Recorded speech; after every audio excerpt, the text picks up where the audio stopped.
First of all, guys, congratulations on season two. The season was so good, so juicy, so many things.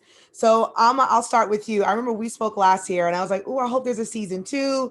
Because when Yeah, there's a new show, you're not really sure when the new season's coming. So do you yeah. remember where you were when you got the news about season two? So we actually shot our reaction.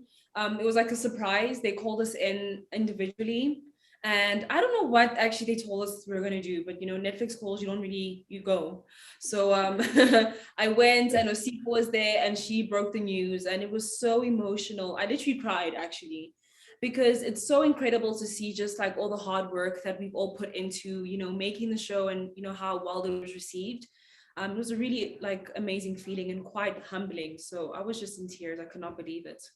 Yes, I was really excited for you guys because I watched season one and I was like, yes, give them a season two. So super excited. Dylan, for you, were you shocked at how popular the show became and how kind of obsessive the fans became?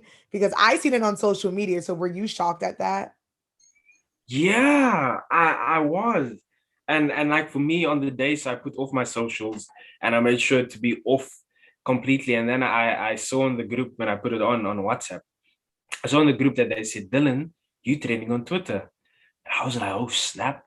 Normally trending on Twitter is not a good thing. So I went into Twitter and through the grace of God, it was a good thing that everybody was a fan of Wade, a fan of the show.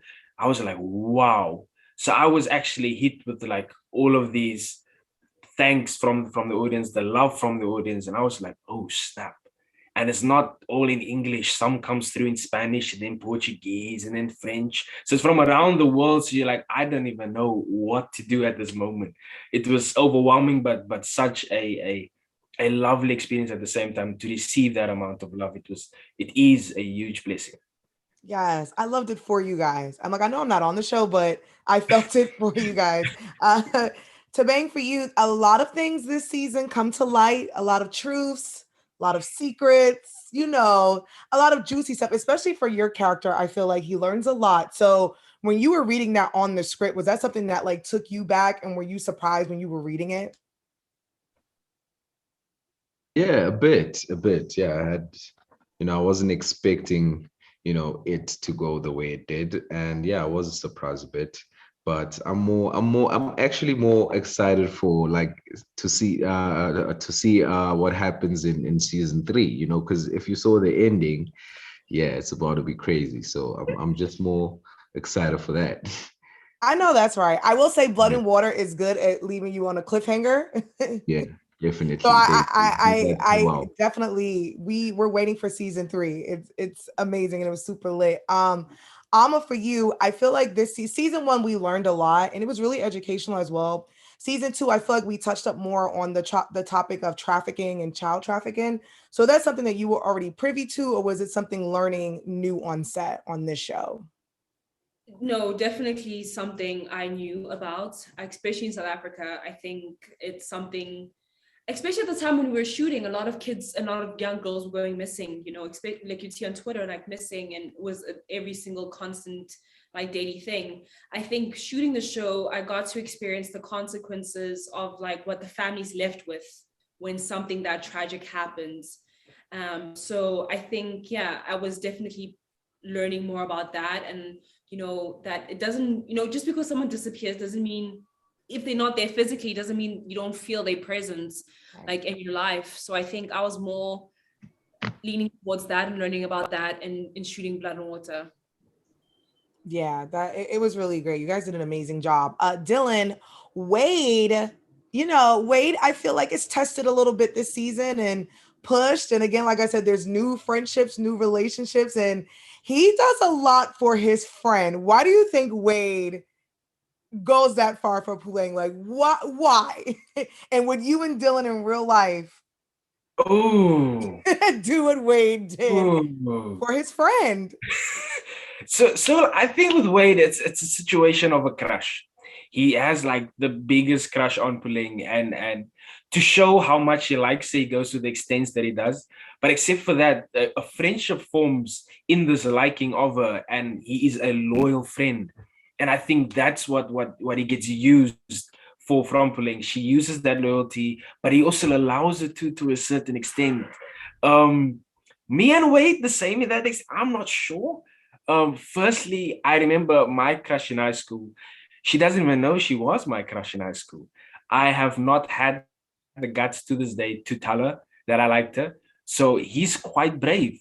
Wade is quite brave. So I don't think I would go to the lengths, mainly because I wouldn't admit where he does. Well, now your crush from school will watch this and think to herself, was that me? That might have been me. Listen, now you can put it all out there. To bang for you because you guys have such amazing chemistry, and that's what I loved about season one, and even more in season two. Do you have a favorite on-set memory? On set, um, guys, you can go. I'm still thinking. Favorite on-set memory.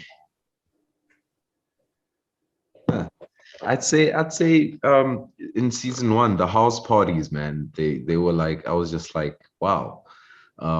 Also it was extremely cold. Like with the first house party, like the opening house party, in season one, it was extremely cold. Like we could have died. That's how cold it was. So so yeah, that and just like art department being able to pull that off and actually make it feel like a real actual party was just for me like out of this world. Also even in the party with was it with KB as well, right? KB had a house party in season one as well. So that just like the designing of the set is just like, wow, this is crazy. I feel like I'm in an actual party. So yeah, for me, that's what it is. All the parties looked lit. I was like, especially season two, that rooftop situation. I'm like, yeah, see, this is where I need to be right now. Dylan, what about you? Ooh, there's so much moments that on set that I'm a fan of. Um, but I think for me, some of my favorite moments are those moments that's not in front of the camera, that's on the base camp with the cast and us just chilling and having the most loveliest of chats, or me chilling with some of the crew. And I think we were able to gel a lot during the season because we were bubbled together as a precaution against COVID. So we were all in the same place and we know where we've all been. So offset and not in front of the camera on the base camp, we were able to then gel to a better level than we used to before because we were vibing, to say the least. And I think some of those was like my favorite of memories when we played the smallest of games or just chatted for hours until it's our next scene. Yeah, the chemistry looked lit. Ama, what about you? Do you have a favorite on-set memory? I would definitely, I think I remember really enjoying shooting in Lavender Hill, which is in the Cape Flats. So for me, I really enjoyed that because I think just going into the area, there was a lot of, we had an audience, people watching us, and the kids, like these little kids, they were the cutest things. Like they were so cute. And every time the director would yell cut, they would yell cut after him just to make sure everyone else heard. So the director would be like, cut, and they'd be like, cut, cut. And the kids just like cheering us on because we were doing a lot of running, and they would be like, cheering us on so that we, just encouraging. Yeah, I really enjoyed that. That was really, really dope. And I guess also just showing the world a different side, because I think we showed all the glamorous and the nice spots in the first season, which is good, but it's like there are other areas too. So I think just to shine a light in those areas and just to show a different side of South Africa. Yeah, that was super dope. Again, every time I watch Blood and Water, I feel like I'm learning something new from season one and now season two. Something I loved about this season was seeing, the characters from season one who we may now know their backstory a little bit, and we get to meet new characters. So I'll ask you three and I'll go down the line. I'll ask Alma, what do you hope the audience can take away from season two? Because I love seeing different people, new people. I love seeing the parents. Yeah. It was just spicy. This season was very spicy. Yeah, it was quite spicy. I think what I want people to take away is, it's going to sound so cliched, but I think just the beauty of South Africa, which I think we did a good job in showing in season one. So just a continuation of that, and just the diversity that we have as a country. We speak a lot of languages, and what I liked about season 2 is that we included that. It was an intentional thing, was for us to speak our native languages more. And yeah, and just the vibes, man. It's quite a vibey show, and I hope people just enjoy it. Yes. Dillon, what about you? Oh, I was gonna say something very similar to Ama, especially in the line of the diversity, the cultures, and we delve into that, especially during in season 2, where people like Wade and so many other characters get to do their culture slang or their culture's language. And I think that's something nice where the world gets to see that side of these characters. If I had to add something to that, another thing that I think people could take away from Blood and Water season 2 is the twists and turns, how entertaining the show is. I hope that everybody just enjoys the show, and that what they take away from it is laughs and cries and smiles and tear-jerking moments and suspenseful moments, just like a whole roller coaster of emotions while watching it. Yes. And Thabang, what about you? I've been saying, because the question has been asked quite a lot. I've been saying, just for like parents to, be conscious of their parenting styles, and how they can show up in their children's lives. You know what I'm saying? That needs to be, that needs to improve, like, for the world as a whole. I feel like, guys, can you hear me? Mhm. Mm-hmm.